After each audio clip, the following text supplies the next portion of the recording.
People who have traveled to North Korea. What was your biggest shock of the trip?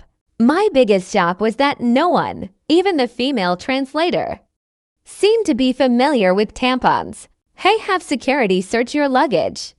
After you land in Pyongyang Airport, the guard pulled out my toiletries bag and rifled through it. Pulling out a tampon, he inspected it, felt it up and down, opened the packaging and pulled it out, showed it to another guard passing by, who furrowed his brows and shook his head. They both looked at me quizzically.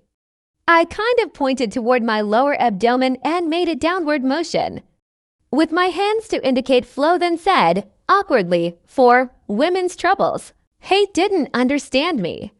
So the first guard called a translator over. She was a woman.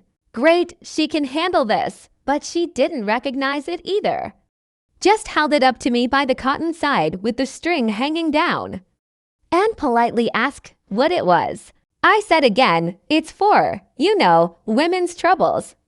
She turned beet red and quietly said something in Korean to the guard, whose face similarly flushed to a tomato shade. He made a quick bow towards me and said something in Korean, which the woman translated as he would like to extend his apologies and he deeply hopes he has not offended you. I had a whole second suitcase that they hadn't even touched yet. But the guard quickly put my things back together and sent me on my way, refusing to ever look me in the eye.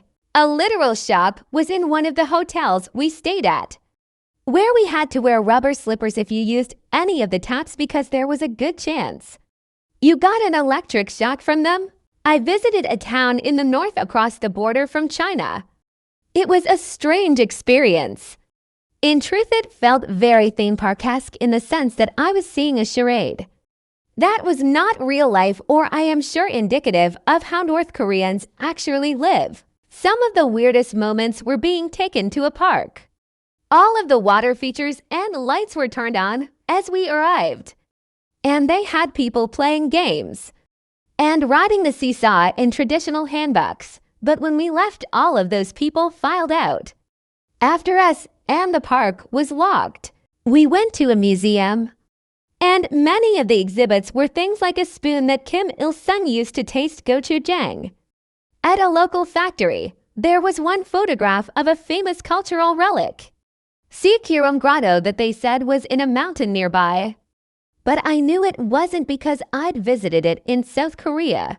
Oh, and at the end, some primary school children put on a play about the Korean War for us, and all of the kids wearing American and South Korean costumes had rat faces painted on them. It is a strange place.